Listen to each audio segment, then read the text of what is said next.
എന്ന് പാടിക്കൊടുത്ത ആ സ്ത്രീയാണ് കണ്ണന്റെ യശസ് ദാനം ചെയ്തവൾ. വരം കൊടുത്തവൾ വരദ, യശസ് കൊടുത്തവൾ യശോദ. മനസ്സിലായോ? യശോദക്ക് എങ്ങനെയാ യശോദ എന്ന് പേര് വന്നത്?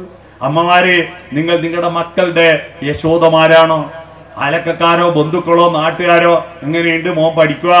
എന്ത് പഠിപ്പ്? മൊബൈൽ നോക്കിയിരിക്കുക എന്നല്ലാണ്ട്. മക്കളെ ചീത്ത പറയുന്ന കുറ്റ പറയുന്ന പൂതനമാരാ നമ്മുടെ നാട്ടിൽ കൂടുതൽ. നാട്ടുകാരെ മുമ്പിൽ മക്കളെ അപമാനിക്കാൻ എന്തൊരാനന്ദമാണ് നിങ്ങൾ കയ്യിൽ കിട്ടുന്നത്. സ്വന്തം മക്കളെ മറ്റുള്ളവരുടെ മുന്നിൽ അവഹേളിക്കുക. രാവിലെ തന്നെ മക്കളെ വിളിക്കുന്ന ഒച്ച തന്നെ എന്താ? കാട്ടാളത്വ. കുട്ടികൾ ഇല്ലു മീനാട്ടി എന്ന് പറഞ്ഞ് തുള്ളിയന് കുറ്റൊന്നും പറയണ്ട. നിങ്ങൾ നിഷാദമാ വിളിക്കുന്നത്. നിഷാദനാരാ?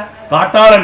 സപ്തസ്വരങ്ങളിൽ ഉച്ചസ്ഥായിയ നിഷാദം. ഷഡ്ജം, ഋഷഭം, ഗാന്ധാരം, മധ്യമം, പഞ്ചമം, ദൈവതം, നിഷാദം. ശിവന്റെ 5 തലകളിൽ നിന്നും ഉയർന്നതാണ് 7 സ്വരങ്ങൾ.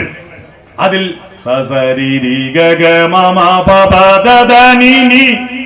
നിഷാദം. നിങ്ങൾ രാവിലെ നിഷാദത്തിൽ വിളിച്ച കുട്ടീന്റെ സ്വഭാവം നിഷാദൻ, കാട്ടാളന്റെ ആവും. എങ്ങനെയാ വിളിക്കുക? സ്കൂൾ ബസ് വരേണ്ട സമയമായി, അടുപ്പത്തൊന്നും ആയിട്ടില്ല, ചെക്കനാണ്, എണീറ്റിട്ടില്ല, നിഷാദല്ലേ? കാട്ടാളനെ ആയിട്ടാ അവനെ ഉണർത്തുന്നത്. ഒരു കൈ മേലെ വെച്ചിട്ട് മോനെ എന്ന് വിളിക്കുവോ? മക്കളുടെ യശസ് കൊടുക്കുവോ? ഞാൻ പറഞ്ഞു വന്ന ഒരു പേരിന്റെ അർത്ഥം ഞാൻ പറഞ്ഞ്. ഇത്തരത്തിൽ 10-20,000 പേരുകൾ മഹാഭാരതത്തിലുണ്ട്. ഒരു പേര് പോലും അർത്ഥമില്ലാത്തതല്ല. ആ പേര് മുഴുവൻ ഒരാളെ തലയെ തോന്നിയ ചെറിയ ബുദ്ധിയാ. അങ്ങനത്തെ 18 പുരാണേതി ചെറിയ ബുദ്ധിയാ. അതൊക്കെ പോട്ടെ, നമ്മളെ സ്കാനിങ് വിഷയം വന്നല്ലോ. സ്കാനിങ് വിഷയം വന്നപ്പോ ഗർഭിണികളെ മുഴുവൻ സ്കാനിങ്. ഈ കുട്ടീന്റെ കയ്യും കാലും എപ്പോഴാണ് പെണ്ണെപ്പാ വെറുതിരിക, എപ്പോഴാ കണ്ണും മൂക്കും നാക്കും ഉണ്ടാവുക, എപ്പോഴാണ് നഖം വളരുക, എപ്പാ മുടി വളരുക എന്ന് ഇപ്പൊ കൃത്യമായി നമുക്ക് കണക്ക് കിട്ടും. എന്നാൽ ഈ സ്കാനിങ് വിഷയം കണ്ടുപിടിക്കുന്നതിന് നൂറ്റാണ്ടുകൾക്ക് മുമ്പ് എഴുതിയ രാമായണത്തിൽ നിങ്ങൾ ഇന്ന് വീട്ടിൽ പോയിട്ട് സമ്പാദിവാക്യം എന്ന് പറഞ്ഞൊരു അധ്യായമുണ്ട്. ആ അധ്യായം ഒന്ന് മറച്ചു വെക്കുക. അതിൽ ഇങ്ങനെ പറയുന്നോ, കുട്ടി എത്രാമത്തെ ദിവസം കയ്യും കാലും, എപ്പോഴാണ് പെണ്ണ് വെറുതിരിയ, എപ്പോഴാ കണ്ണും മൂക്കും ഉണ്ടാകുക, എപ്പോഴാ തൊക്ക്, എപ്പോഴാണ് നഖം, എപ്പോഴാ മുടി. ഇതെങ്ങനെ സാധിച്ച്? തലയിട്ട് നോക്കി കണ്ടുപിടിച്ച? ആലോചിച്ച് നോക്കട്ടെ, എന്തൊരു ബുദ്ധിയാണത്. ഇത്രയും ബുദ്ധിമാന്മാരാണ് നമ്മൾ. ഇത് നമ്മൾ പറയുന്നതല്ല. വിദേശത്തൊരു ചൊല്ലുണ്ട് ഇംഗ്ലീഷിൽ, വിസ്ഡം എറൈസ് ഫ്രം ഈസ്റ്റ്. വിവേകം കിഴക്ക് നിന്നുദിക്കുന്നു. അവർ പടിഞ്ഞാറാ, അപ്പൊ കിഴക്ക് നമ്മളാണ് വിവേകശാലികൾ. എന്നിട്ട് ഇവിടെ ഈ അമ്പലത്തിന്റെ ഗ്രൗണ്ടിലുള്ള ഏതെങ്കിലും ഒരു ഉപകരണം ഇന്ത്യ കണ്ടുപിടിച്ചുകൊണ്ട് നിങ്ങൾ പറഞ്ഞാട്ടെ. ഇത്രയും ബുദ്ധിമാന്മാരല്ലേ? ഈ മൈക്ക് കണ്ടുപിടിച്ച ഇന്ത്യയിലല്ല, ഞാൻ കെട്ടിയ വാച്ച് കണ്ടുപിടിച്ച ഇന്ത്യയിലല്ല, ഈ കടലാസ് കണ്ടുപിടിച്ച ഇന്ത്യയിലല്ല, അച്ചടി കണ്ടുപിടിച്ച ഇന്ത്യയിലല്ല, എന്റെ കീശ കുത്തിയ പേന കണ്ടുപിടിച്ച ഇന്ത്യയിലല്ല, കണ്ണട കണ്ടുപിടിച്ച ഇന്ത്യയിലല്ല, ഇതിന്റെ ഗ്ലാസ് കണ്ടുപിടിച്ച ഇന്ത്യയിലല്ല, ഈ ക്യാമറ കണ്ടുപിടിച്ച ഇന്ത്യയിലല്ല, ഈ ബൾബ് കണ്ടുപിടിച്ച ഇന്ത്യയിലല്ല, ഞാൻ വന്ന കാറ് കണ്ടുപിടിച്ച ഇന്ത്യയിലല്ല, നിങ്ങൾ ഇരിക്കുന്ന കസേര പ്ലാസ്റ്റിക് കണ്ടുപിടിച്ച ഇന്ത്യയിലല്ല, ഈ LED ബൾബ് കണ്ടുപിടിച്ച ഇന്ത്യയിലല്ല. എന്തേ? ഗൗരവതരമായി നമ്മൾ ഇവിടുന്ന് ചിന്തിക്കണം. ഇത്രയും ബുദ്ധി ഉണ്ടായിട്ടും നമ്മൾ എന്തുകൊണ്ട് നമ്മുടെ രാജ്യം പുറകോട്ട് പോയി എന്ന് മനസ്സിലായോ? Exploring the mind. ചോദ്യങ്ങൾ ചോദിച്ച് പുതിയ അന്വേഷിക്കാൻ ധിയോയോന പ്രചോദയാത്. ആന്തരികമായ പ്രകാശം വളർത്തൂ, ബുദ്ധി വളർത്തൂ. നമ്മളെ കുട്ടികളെല്ലാം A+ വാങ്ങുന്നു, ജോലി കിട്ടുന്നു, പിന്നെ ഒരു കിതാബ് വായിക്കില്ല, ഒരു പുസ്തകം വായിക്കില്ല. ഞാനിപ്പോ കഴിഞ്ഞ മാസം കുവൈറ്റിൽ ഒരു പരിപാടിക്ക് പ്രസംഗിക്കാൻ പോയി.